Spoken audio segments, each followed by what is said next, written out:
रोहिणी पारादे हे कसं नाव जे संपूर्ण महाराष्ट्रात व्हायरल झालं.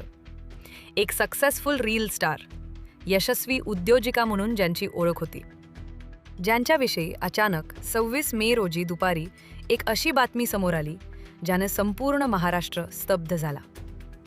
सोलापूरच्या मंगळवेढ्यातील प्रसिद्ध हॉटेल ग्रामपंचायतमध्ये किचनमध्येच रोहिणी यांनी टोकाच पाऊल उचललं. इंस्टाग्रामवर खूप फॉलोअर्स होते, हॉटेलही खूप चांगलं चालत होतं.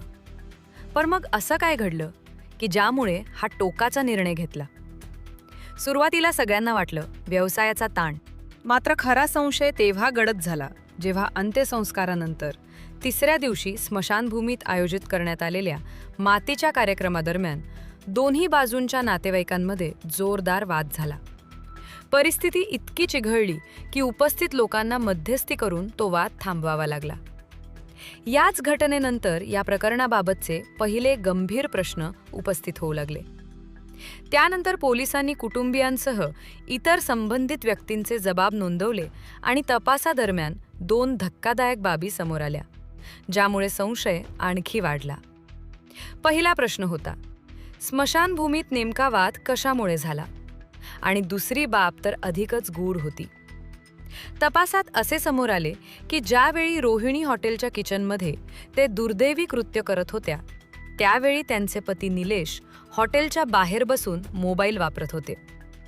मग त्या क्षणी निलेश नेमके बाहेर काय करत होते?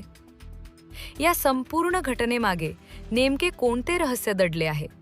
हे खरोखरच टोकाचे पाऊल होते की या प्रकरणामागे आणखी काही वेगळी आणि धक्कादायक कहाणी दडलेली आहे?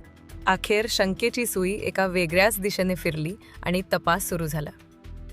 तपासात जे समोर आलं त्याने संपूर्ण महाराष्ट्र हादरून गेला. स्मशानभूमीत नेमका वाद का झाला? घटना घडत असताना निलेश हॉटेलच्या बाहेर काय करत होता? आणि 2 दिवसांपूर्वी त्याने सोशल मीडियावर केलेल्या पोस्टमध्ये असं काय होतं ज्यामुळे संशय आणखी गडद झाला? या प्रकरणामागचं खरं सत्य काय आहे? हा खरंच टोकाचा निर्णय होता की यामागे आणखी काही वेगळं रहस्य दडलं आहे? चला जाणून घेऊया संपूर्ण सविस्तर रिपोर्ट. 26 मे, एक दुर्दैवी घटना सोशल मीडियावर वेगाने व्हायरल होऊ लागली. रोहिणी पाराध्ये यांच्या निधनाची बातमी सर्वत्र पसरली. अंत्यसंस्कार पार पडले, पण 3 दिवसानंतर स्मशानभूमीत झालेल्या वादाने अनेक प्रश्न निर्माण केले. दरम्यान आणखी एक धक्कादायक माहिती समोर आली. घटना घडत असताना निलेश हॉटेलच्या बाहेर उपस्थित होता, त्यामुळे संशय आणखी वाढला. मग त्या दिवशी नेमकं काय घडलं होतं? याचं उत्तर शोधण्यासाठी आपण आता थेट 26 मेच्या त्या दुपारी जाऊया. सूत्रांकडून मिळालेल्या माहितीनुसार त्या दिवशी नेहमीप्रमाणे निलेश आणि रोहिणी मंगळवेढ्यातील त्यांच्या हॉटेलमध्ये उपस्थित होते. काही महिन्यांपूर्वीच त्यांचा विवाह झाला होता आणि नव्या आयुष्याची सुरुवात करण्यासाठी त्यांनी हा व्यवसाय सुरू केला होता.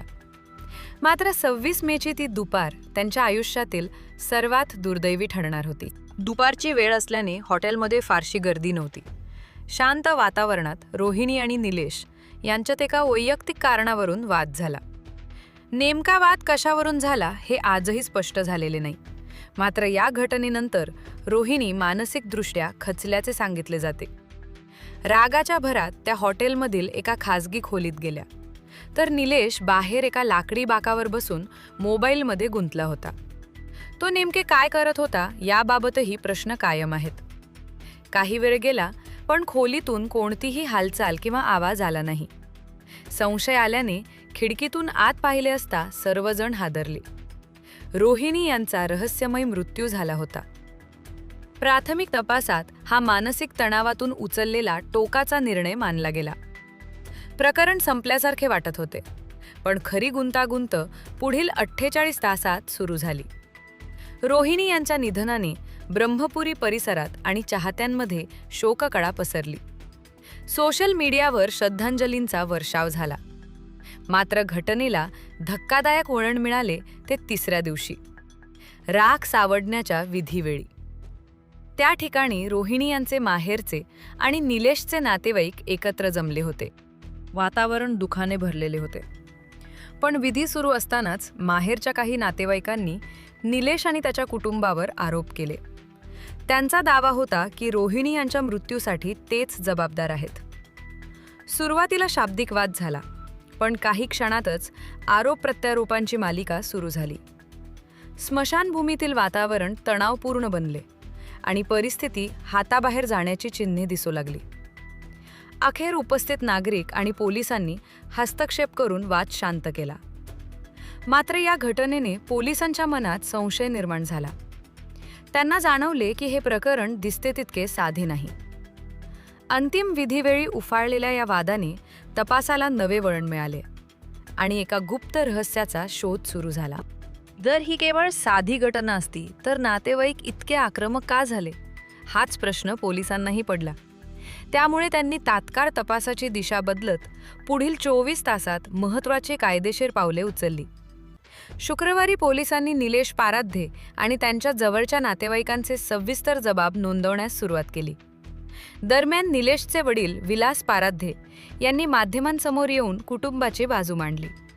त्यांच्या म्हणण्यानुसार घटनेच्या दिवशी ते ग्रामसभेच्या महत्त्वाच्या कामात व्यस्त होते. घाईत त्यांचा मोबाईलही कार्यालयातच राहिला होता. काम आटोपल्यानंतरच त्यांना या धक्कादायक घटनेची माहिती मिळाली. विलास पाराध्ये यांनी रोहिणी यांच्या कष्टाळू आणि महत्त्वाकांक्षी स्वभावाचे कौतुक करत त्यांच्या सोशल मीडिया यशाचा संपूर्ण कुटुंबाला अभिमान असल्याचे सांगितले. मात्र माहेरच्या नातेवाईकांचे आरोप याच्या अगदी विरुद्ध होते. दोन्ही बाजूंच्या जबाबांमध्ये मोठी तफावत दिसत होती. यामुळे पोलिसांचा संशय अधिकच वाढला. अशावेळी तपासाला दिशा देतात ते तांत्रिक पुरावे. कारण माणसांची विधाने बदलू शकतात, पण डिजिटल डेटा खोटे बोलत नाही. पोलिसांनी तपासाला वेग देत रोहिणी आणि निलेश यांचे मोबाईल फोन सायबर सेलकडे पाठवले आहेत. दोघांचे कॉल रेकॉर्ड, चॅट्स आणि इतर डिजिटल डेटा तपासला जात आहे. दरम्यान रोहिणी यांच्या निधनाच्या अवघ्या 2 दिवस आधी निलेशने सोशल मीडियावर एक भावनिक पोस्ट केली होती. या पोस्टमध्ये त्याने वैवाहिक आयुष्यातील संघर्षाचा उल्लेख केला होता. पोस्ट व्हायरल होताच त्याच्यावर टीकेचा भडीमार सुरू झाला. या सोशल मीडिया वादामुळे दोघांमधील तणाव वाढला होता का, याचाही पोलीस शोध घेत आहेत. तपास जसा पुढे सरकत आहे तसतशी अनेक जुनी रहस्ये समोर येत आहेत. रोहिणी आणि निलेश यांच्या नात्यात नेमके काय सुरू होते, हा आता तपासाचा महत्त्वाचा मुद्दा बनला आहे. या प्रकरणातील आणखी एक महत्त्वाची बाब म्हणजे निलेश सोबतचा हा रोहिणी यांचा दुसरा विवाह होता.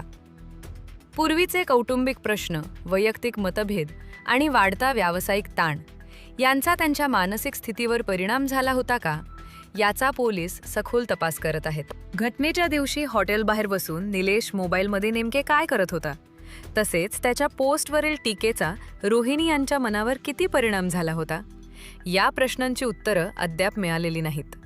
आता सर्वांचे लक्ष मोबाईल CDR, चॅट्स आणि फॉरेन्सिक अहवालाकडे लागले आहे. त्यानंतरच या प्रकरणावरील रहस्याचा पडदा उघडू शकतो. मित्रांनो, रोहिणी पाराध्ये मृत्यू प्रकरणातील आतापर्यंत समोर आलेली ही माहिती आहे. मात्र एक गोष्ट स्पष्टपणे लक्षात ठेवणे गरजेचे आहे.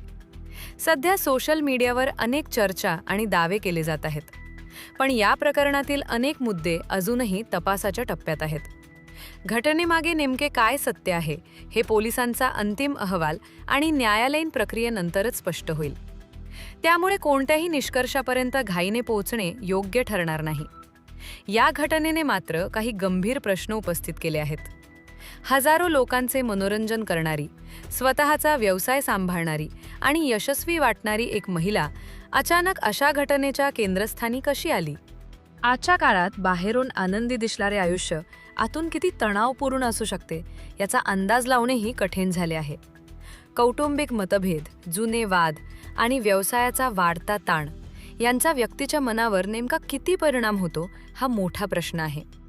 या प्रकरणात पोलिसांसमोर सर्वात मोठे आव्हान म्हणजे दोन्ही बाजूंच्या जबाबातील विसंगती दूर करणे.